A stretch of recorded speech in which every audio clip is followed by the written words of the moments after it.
Pen pencil લઈ લીધી હોય તો હવે ગયા લેક્ચરે જ્યાં અટક્યા હતા ત્યાંથી આગળ નવો પ્રશ્ન અલગથી આ પૂછાય છે, એટલે નવો પ્રશ્ન, બાકી આમ તો જૂનો જ પ્રશ્ન શરૂ છે. ખેત ઉત્પાદકતા વધારવાના આપણે ઉપાયો ભણીએ છીએ. ખેત ઉત્પાદકતા કઈ રીતે વધે અને વધારવા માટે એવું શું કરીએ, તો એમાં આપણે એ અને સી ગયા લેક્ચરે ભણી ગયા હતા, સંસ્થાકીય સુધારા અને અન્ય સુધારા. બરાબર. એક આપણે આ બાકી હતો ટેકનોલોજીકલ સુધારા, એમાં 6 મુદ્દા છે. સૂત્ર લખજો, ભૂમિના શિશુ રાજયાત્રી છે. ભૂમિના શિશુ રાજયાત્રી છે. ફરીથી બોલું છું સૂત્ર, ભૂમિના શિશુ રાજયાત્રી છે. ભૂમિ ઉપરથી ભૂમિ પરીક્ષણ ના શબ્દ વધારાનો, શિશુ સી ઉપરથી સિંચાઈની સગવડમાં વધારો, સુ ઉપરથી સુધારેલા બિયારણ, રા ઉપરથી રાસાયણિક ખાતર નો વપરાશ, જ ઉપરથી જંતુનાશક દવાનો વપરાશ અને યાત્રી ઉપરથી યંત્રનો ઉપયોગ. ચલો મુદ્દા એક વખત શાંતિથી વાંચી નાખો, પછી મુદ્દાની અંદરનું ભણીએ છીએ.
ચલો વચાઈ ગયું.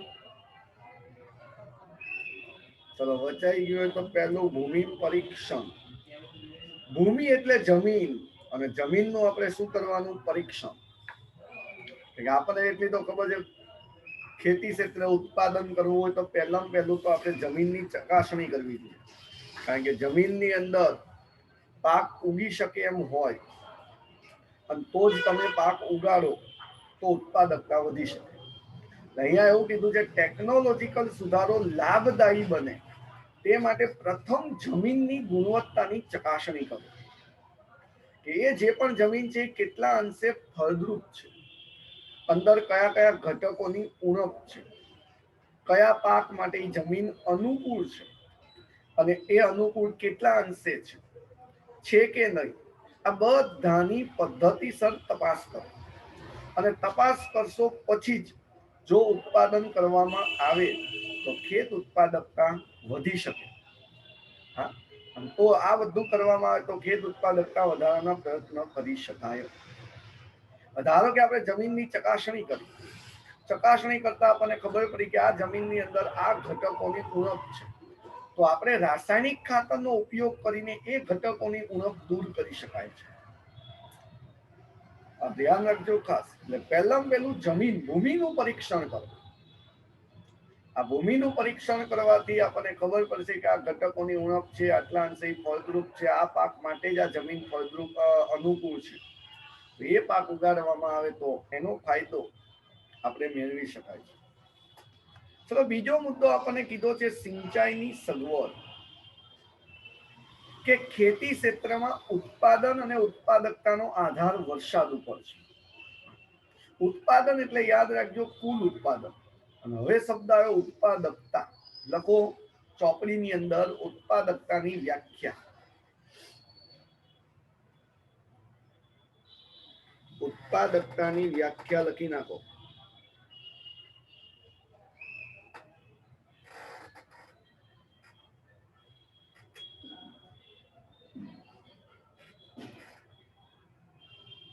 ચલો, ખેત ઉત્પાદકતાની વ્યાખ્યા.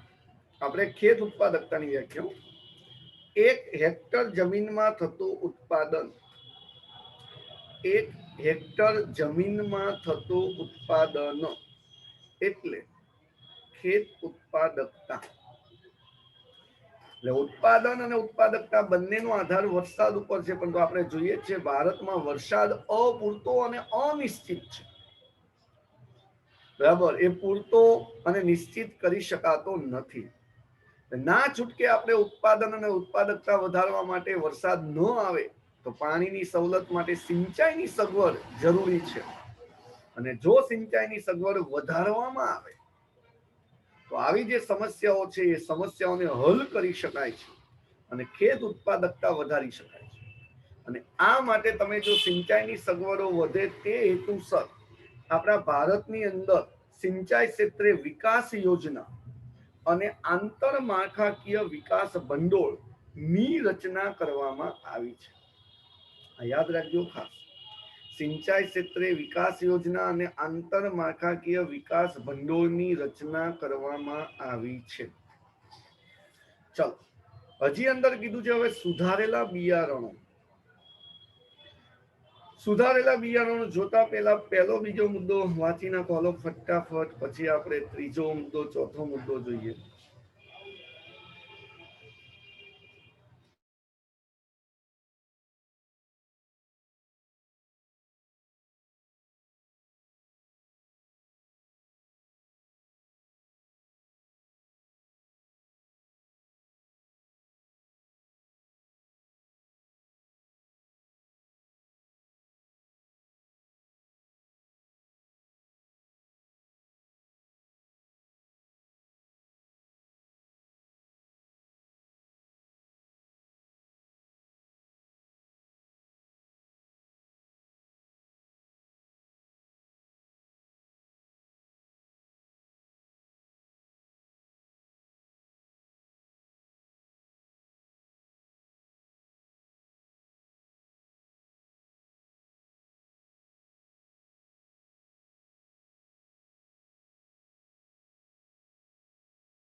ચલો વચાઈ ગયું હોય તો હવે ત્રીજો મુદ્દો.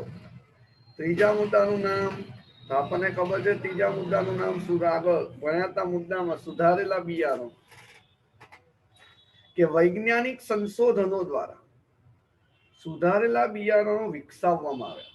અને અત્યારે માર્કેટમાં સુધારેલા બિયારણોમાં સારામાં સારા બિયારણોમાં નામ આવે છે સંકર બિયારણ.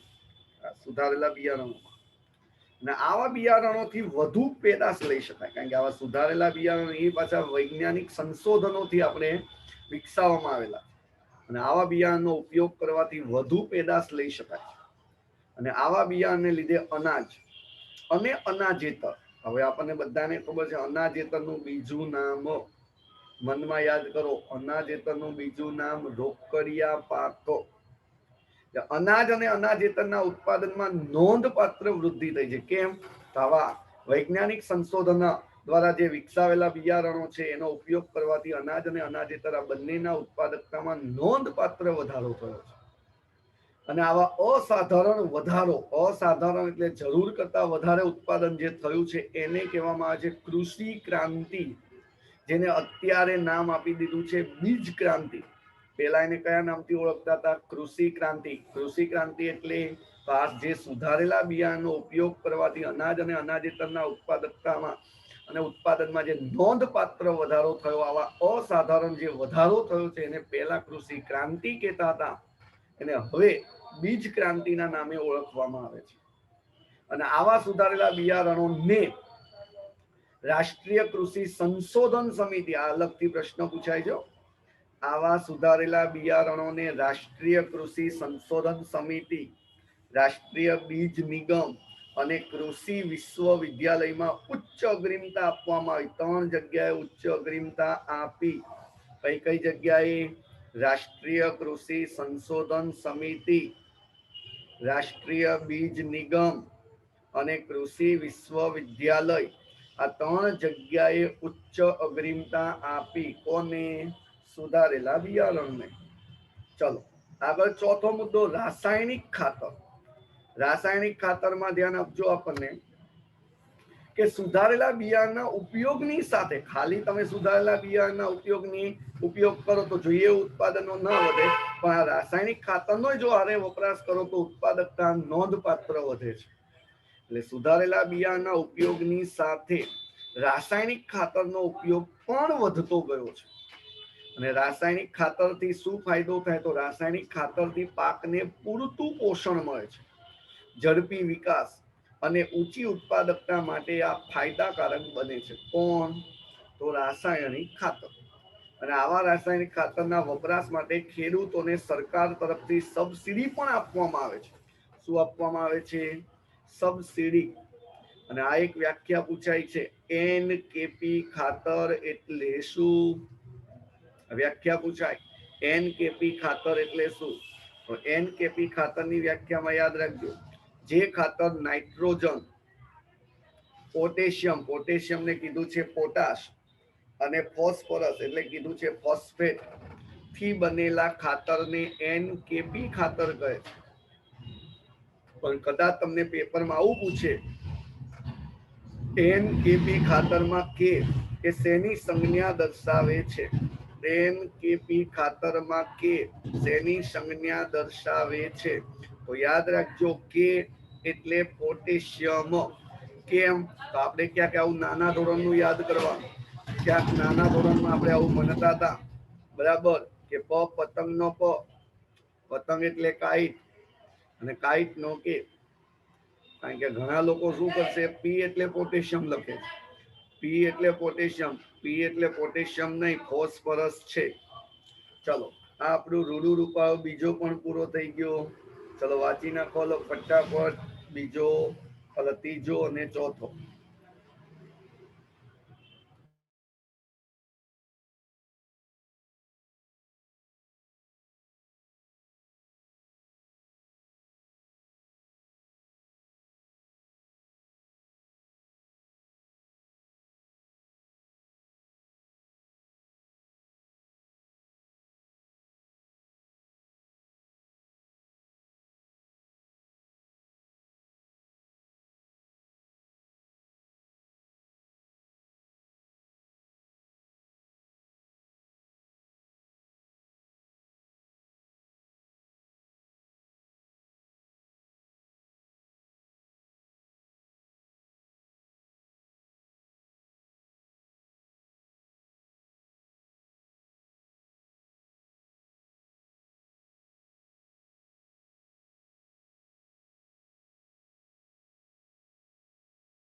ચલો ચોથો મુદ્દો અને ત્રીજો મુદ્દો વચાઈ ગયો હોય તો હવે આવે છે પાંચમો મુદ્દો, જંતુનાશક દવાઓ. કે તૈયાર પાકને વિવિધ રોગો અને જંતુઓનો ભય વધુ હોય. કારણ કે તમે જો તૈયાર પાક હોય ને, તૈયાર પાક આમ તો પાક ઉગતો હોય ત્યારે પણ તમે જો જંતુઓનો તો ભય હોય જ. પણ આપણે અહીંયા કહીએ છીએ તૈયાર પાકની વિવિધ રોગો અને જંતુઓનો ભય વધુ પ્રમાણમાં હોય છે. અને આવા પાકને આ જે જંતુ અને રોગોથી બચાવવા માટે, આ રોગો સામે રક્ષણ મેળવવા માટે અને આ જે નુકસાન થાય છે એ નુકસાનને રોકવા માટે જંતુનાશક દવાઓ શોધવામાં પણ આવેલી છે. અને હકીકતમાં આવા જંતુનાશક દવાઓનો ઉપયોગ કરવાથી જમીનને તો નુકસાન થાય જ છે, વધતા વધતા વધતા માનવને પણ નુકસાન થાય છે. કારણ કે તમે જો જેટલી દવા છાંટવામાં આવે, માનવના શરીરમાં છાંટનાર વ્યક્તિ હોય એને શ્વાસોશ્વાસ દરમિયાન અમુક એ દવા શરીરમાં જાય છે, તો એના અહીંયા માનવ શરીરને પણ નુકસાનકારક છે. અને જમીનમાં તમે જો છાંટવામાં આવે પાક ઉપર, પણ વરસાદ પડે એટલે એ દવા પાક પાણી સાથે જમીનમાં પડે છે અને જમીનની ફળદ્રુપતા ઘટાડે છે. પણ હકીકતમાં આ જે પાકને રક્ષણ મેળવવા માટે અને પાકને જે નુકસાન થાય છે એ નુકસાન બચાવવા માટે સરકારે પણ આ જંતુનાશક દવાઓ વાપરવાની છુટ્ટી આપેલી છે. કેમ? કારણ કે લગભગ અંદાજે 10% જેટલું ઉત્પાદન આ જંતુઓના અને વિવિધ રોગોના કારણે નુકસાન પામે છે. 10% એટલે આપણા દેશ લેવલે ઉત્પાદન કરોડોમાં ચાલતું હોય છે. કરોડો ટનમાં ઉત્પાદન ચાલતું હોય અને એ ઉત્પાદન કરોડો ટનમાં 10% ગણો એટલે લાખ ટનમાં આંકડો આવે. એટલું બચાવવા માટે સરકારે આ દવાઓનો ઉપયોગ કરવાની છુટ્ટી આપી છે. અને જેનો સવિશેષ ઉપયોગ કરવામાં આવે તો પણ ઊંચી ઉત્પાદકતા મેળવી શકાય છે. ચલો આગળ કીધું છે યંત્રોનો ઉપયોગ. આગળ આપણને શું કીધું છે? યંત્રનો ઉપયોગ. કે ભારતમાં કૃષિ ક્ષેત્રની નીચી ઉત્પાદકતા માટેનું એક કારણ પરંપરાગત સાધનો કે યંત્રો છે. ભારતમાં કૃષિ ક્ષેત્રની નીચી ઉત્પાદકતા માટેનું એક કારણ છે પરંપરાગત એટલે વર્ષોથી ચાલી રહેલા સાધનો. હજી તમે જો ગ્રામીણ વિસ્તારમાં જાઓ તો હજી પણ પરંપરાગત સાધનો વપરાય. જેમ કે હજી પણ ખેડૂતો, ઘણા લોકો બળદ અને હળનો ઉપયોગ કરીને ખેતી કરે છે. પણ આજે તમે જો વિશ્વ લેવલે જો, દેશ લેવલે જો, એન્જિનિયરિંગ અને ઓટોમોબાઈલ ક્ષેત્રે ઘણો વિકાસ થયો છે. ના ઘણો વિકાસ થવાથી ટેલર દોરીનું ને trailer, thresher, electric pump set, oil એન્જિનો, દવા છાંટવાના પંપ વગેરે આધુનિક યંત્રોની શોધ થઈ ગઈ છે. આ બધા યંત્રોની શોધ અત્યારે વર્તમાન સમયમાં આ એન્જિનિયરિંગ અને ઓટોમોબાઈલ ક્ષેત્રે વિકાસ થવાથી થઈ છે. અને આવા યંત્રોનો ઉપયોગ કરવાથી તમે વર્ષમાં એકથી વધુ પાક લઈ શકાય છે. અને એકથી વધુ પાક લઈ શકાતા હોવાથી ખેત ઉત્પાદન અને ખેત ઉત્પાદકતામાં વધારો કરી શકાય છે. હવે અંદર જો એક શબ્દ આપ્યો છે થ્રેશર, આ એક માર્ક્સમાં લગતી વ્યાખ્યા પૂછાય, થ્રેશર એટલે શું? તો થ્રેશરની વ્યાખ્યા સાઈડમાં ક્યાંક લખી નાખજો. ડુંડામાંથી દાણા છૂટું પાડતું મશીન, યંત્ર. ડુંડામાંથી દાણા છૂટા પાડતું યંત્ર એટલે થ્રેશર. તમે જો ઘણા બધા અનાજની અંદર ડુંડા હોય, ડુંડામાંથી અનાજને આખું છૂટું પાડે કે જે મશીન છે એ મશીનને કહેવામાં આવે છે થ્રેશર. ચાલો, આ આપણો અહીંયા રૂડો રૂપાળો પ્રશ્ન પૂરો થઈ ગયો. અન્ય ઉપાય તો આપણે ગયા લેક્ચરે ભણી ગયા હતા. બરાબર? ચાલો, હવે શાંતિથી વાંચી નાખો. આ પાંચમો અને છઠ્ઠો મુદ્દો હતો, પછી આગળ વાત કરીએ.